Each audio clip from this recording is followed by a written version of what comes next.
So in this video, I wanted to talk about the best history student. What makes a student good at history? What does that look like? What does that consist of? How can you be good at history? Hey everyone, my name is Jamie and I'm a history PhD student and local historian. I'm also an educator. I've been teaching for about 8 years now.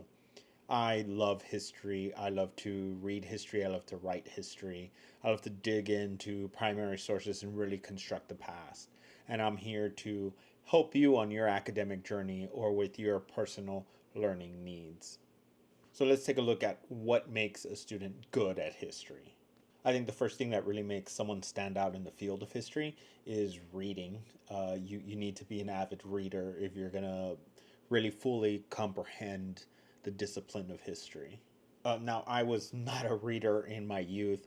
The love for reading didn't really flourish until maybe about my junior, senior year in my undergrad.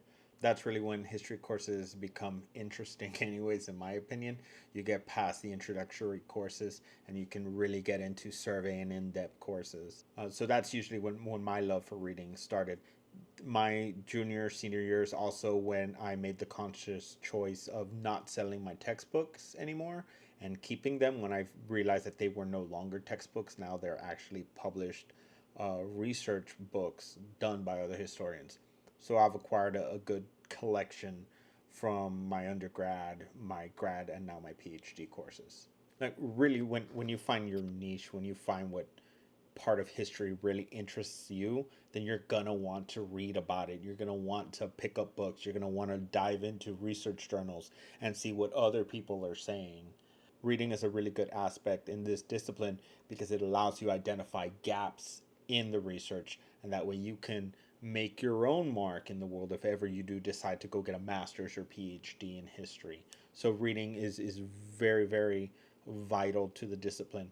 It also really helps you lay the groundwork and the foundation of your historical knowledge so that if you do want to, like I said, find gaps in the research and do your own paper and publish something, that usually helps because you're not regurgitating what other people are saying. Yeah, you're laying that, you're mentioning it because that's the groundwork, but you're also pushing that limit by one by introducing your own work and your own thoughts. So that doesn't happen without reading. That's why reading is really important in history. And just like anything else, it's a skill. You might not enjoy it right now, or you might think it's very tedious. You feel like you're not good at it. You can't focus.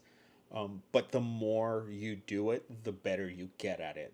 So really, like, hit the books if you're gonna want to learn history.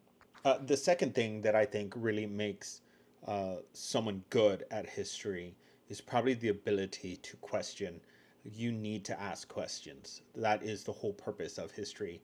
That is where the discipline gets its name from. It's really to inquire, to question, to wonder. It's derived from an ancient Greek word, which is to question. So, really, you should be asking. And if you don't understand something, if you're sitting in an introductory course or if you're sitting in a survey course or something and you just don't get a concept or you don't get something, like ask. I found in my experience, like I said, in teaching for 8 years, it's the students that ask questions that find success in academia and outside of academia, to be honest. Um, they're the ones that are curious. You need to have that curious mind. So if you don't understand something or you have a question and you're like, hey, I wonder if it's this, right? Just, ask that question. I'm pretty sure also that if you're the one thinking that question, the other people in your class have that same question, but they just might be a little bit shy. And if you just take that extra step and just, put yourself out there, it's really going to be beneficial to you and your education. So ask as many questions as possible because that plays into the reading. When you go into readings and you have that intuitive, questionable mind, then you're constantly wondering what's going on. Like you can be reading and you're asking yourself, okay, uh, who is the author writing this for? Who is the audience? What is the author trying to say? What is he trying to accomplish by presenting this information to the public? You can also start to question things like, well, I don't know if this makes sense logically, the argument that he is making. And so you're able to start to put thoughts together and an argument together. So that comes from the ability to question, even questioning the textbooks that you're reading or the workbooks or whatever it is that you're reading. You need to be able to be like, okay, what's going on? And identify biasness, identify propaganda, identify different things like that. Especially when you're going to dive into primary sources, you need to constantly be questioning the validity of those primary sources. Like, for instance, we know that when you're looking at sources of, Spanish colonial America, we know that a lot of those primary sources are gravely exaggerated because they're trying to exemplify glory for themselves when they go back home to Spain, and they can hopefully get favor with the king or queen. So you got to be mindful of things like that, and that also comes in with the reading. So once you get that background knowledge, and so when you're looking at sources, you can kind of start to look at it with that magnifying glass. The last thing I think that really makes someone good at history, or just any discipline, to be honest, is their devotion to that craft. So how often are you studying? Are you making sure that you're reading every day, that you're thinking and you're writing things down every day? What is your devotion? So my study regimen is kind of crazy. So I make sure that I watch lectures for my classes every day, and every day I am doing at least an hour, 2 hours of required reading, and then I will usually read additional on top of the required reading because I'm already starting to get my dissertation in order. So I'm doing additional readings to help me with my dissertation, and I'm synthesizing all that in this book. I bought this journal. I think it was like a Walmart, like $10, and this is my research journal.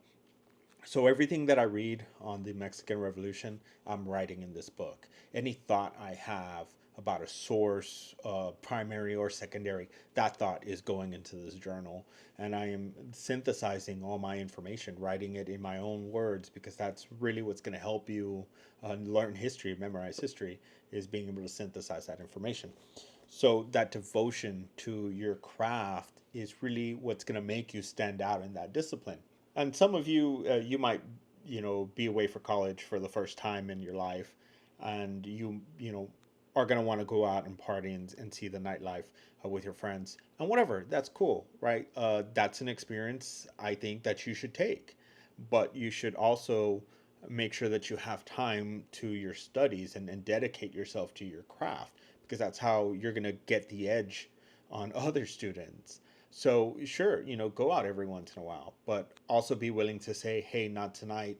I need to study, or I need to read this article. I need to read this book, even if it's not in the required reading, because you're, like I said, you're building your groundwork in your background knowledge.